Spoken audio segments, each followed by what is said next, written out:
qof kasta oo nolosha rajo guul ah ka leh ugu horeyn waa inuu lahaado hadaf. qofka nool isagoo aan lahayn wax yool ah ama meel uu hiigsanayo waxa uu la mid yahay ruux lumiyay iftiinkii uu ku mari lahaa waddo khatar badan leh oo madow, taasi oo ah mustaqbalkiisa. waxaana ay noloshiisu noqonaysaa kaliya mid ku dhisanta filasho iyo riyo. wax guul ahna way adag tahay sida uu u gaaro. si aad u yeelato yool ama hadaf, waxa mudan in aad weydiimahan jawaabo u heshid. muxuu yahay hadafka noloshaydu? sidee ayaan u gaari karaa? sidee ayaan u fulin karaa? ma garanayaa waxa aan u baahnahay ama halka aan rabo in aan aado? dadka garan og waxa ay doonayaan waa dadka rumeeya kartana hadafyadooda nololeed, aysan dhaafin dhadhanka nolosha, aanan ka caajisin howlaha u baahan qabashada si loogu gudbo sheekada qaybteeda xigta. sidaa darteed u dadaal qorsheynta maalintaada iyo noloshaada sidii adiga oo qorsheynaya tegista goob raaxo oo aad garanaysid dhadhankeeda. kusoo dhawow channelka Audiosom, fadlan subscribe.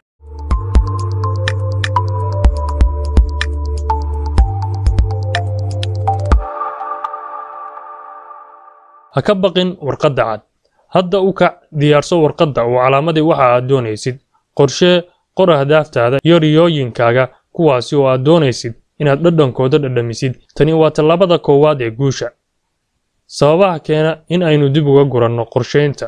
way fiican tahay in aynu wax ka ogaanno sababo ka mid ah cawaamisha inagu khasbaya in aynu dib uga guranno qorsheynta dhabtii. waxaa ka mid ah number 1, baqdin. baqdintu waa sababta koowaad ee keenta in aad halkaaga ku hakatid. isku day inaad samayso tijaabo. ma fiicna inaad ahaatid mid ku sugnaada halka uu joogo. la dagaalan baqaha, daawee boogta. number 2, tuhunkaa gala nafta.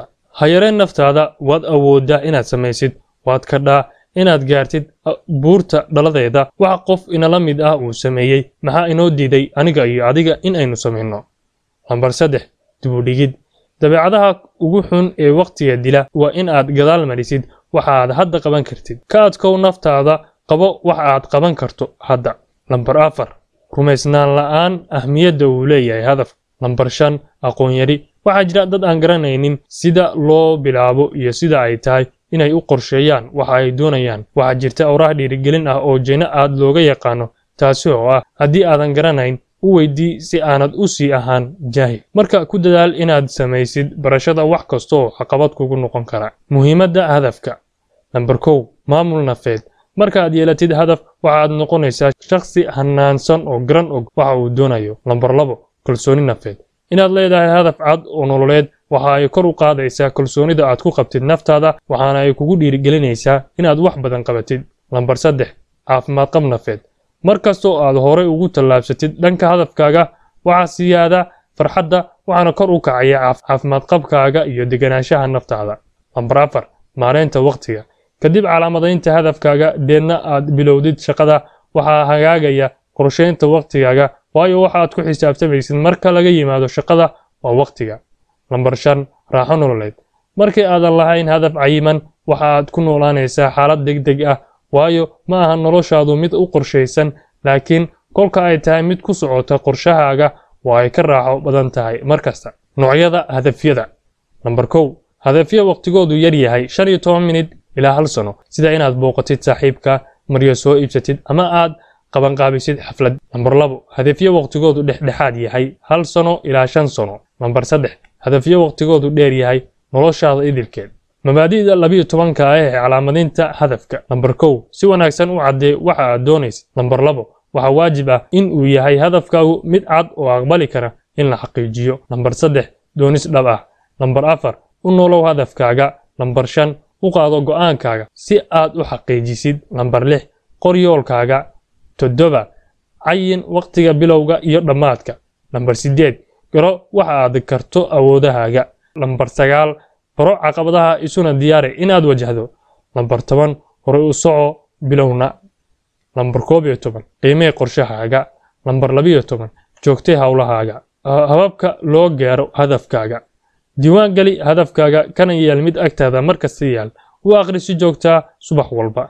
number 2, ka fikir 3 jeer maalinkii hadafkaaga. number 3, ku boori naftaada ereyo dhiirigelin ah sida waan awoodaa, waan karaa, waan aaminsanahay awoodeyda iyo waxa la midka ah. number 4, u dhaqan sidii adiga oo gaaray yoolkaaga. maxaa ka dambeeya gaarista yoolkaaga? Lambar 5 qaado mas'uuliyadda hadafkaaga si joogto ah isu xasuusi. Maareynta waqtiga. Dhammaan nooluhu waxa uu og yahay qiimaha waqtiga iyo khatarta uu leeyahay dayicidiisu. Mana jiro qof caaqil ah oo lumin kara waqtigiisa micno yari. Waxgaradku waa kan uu adeegsada waqtigiisa sida ugu habboon. Faa'iidooyinka hagaajinta waqtiga. 1. Maamulidda maalinkaaga. 2. Kamiro dhalinta saacadaha sida ugu wanaagsan. 3. U helidda shaqo walba waqti ku filan sida nasashada, waxbarashada iyo wixii la mid ah. Maxaa xada waqtiga? 1. Dib u dhigidda. Lambar 2. Isdhexgalka hawlaha muhiimka ah. 3. Digtooni yari. 4. Awoodis la'aanta ereyga maya. Inaad tiraahdo ereyga maya waa mid ka mid ah waxyaalaha ilaaliya waqtiga. Haddii aad kari weydo inaad tiraahdo maya wixii luminaya waqtigaaga, waxaa cad in uu lumayo waqtigaagu. Lambar 5. Joojin degdeg ah. 6. Qorsheynta wax aan suuroobaynin. 7. Nidaam yari. Sida loola tacaamulo tuugada waqtiga la isagana dhiciyo. 1. Cayin kala horeynta amuurahaaga sida ugu fiican. Samee jadwal midba kan uu ka muhiimsan yahay u kala hormari. 2. Awoodda saar waxa hortaada yaal, ha yaraysan hana weynin qabo. 3. Baro dhihidda ereyga maya. 4. Dadaal bargo leh markasta iska ilaali. 5. Qorshee waxa suurageli kara. 6. Si awood leh ula tacaamul xafladaha, goobaha dadku isugu yimaadaan ama baraha bulshada. Ha u ogolaan inay noqdaan meel waqtiga aad ku lumisid. Waqtigu waa nolosha. Ha u maareeyaha waqtigiisa kana yeel mid hortaada ah si aad uga faa'iideysid horay u socodka noloshaada. Isbeddelka. Waxa caadi ah in aynu isbeddelno, horumarno, dib u cusboonaysiino markasta nafteena iyada oo aanay cidi iskeen hortaagin, laakiin ay ka bilaamato baahida nafteena. 6 shay ee saldhigga u ah isbeddelka. 1. Si gundheer u fiirin, la soco naftaada iyo cajiladda nolosha. Halkee ayaa isbeddelkaaga baahan? 2. Go'aan. Qaado go'aanka dibna ha u dhigin ku shaqayntiisa. 3. Barasho. Markii uu idin soo kala dhex galo adiga iyo waxa aad doonaysid aqoon darro, haddaba baro si aadan u sii ahaan jaahil. 4. Dhur sugid. Ka dhur sugidda shay waxa ay la micno tahay in aad dhowrayso ama sugaysid sida dhabta ah ee uu isu beddelo. Ma jiro wax degdeg ah. Jimicsi. U samee layliga si joogto ah si uu u noqdo caado aad leedahay. 6. Joogteyn. Haddii aanay jirin joogteyn, ma jirteen guul ku dadaal joogteynta. Xarumaha socdaalka isbeddelka. 1. Ku dhiirigeli naftaada markasta isbeddel. 2. Baro boogaha daciifnimadaada iyo meelaha aad awoodda ku leedahay. 3. Ahow mid u diyaarsan isbeddel. 4. Waxaad tahay noolaha keliya ee awooda in uu gaaro hadafkiisa maadaama aad tahay qof nool. Maamul fikirkaaga. Fikraduhu waa kuwa tashkiiliya maalinkaaga. Barnaamijyada fikraduhu waxa ay ka koobnaadaan 7 ilood. 1. 2 waalid. 2. Deegaanka qoyska. 3. Deegaanka shacbiyadda. 4. Dugsiga. 5. Saaxiibada. 6. Baraha bulshada. 7. Nafteena. fadlan nagu dhiirigeli subscribe iyo share deena ka hel channelkeena taariikho dad nolosha guula ka gaaray iyo warbixino xiiso leh.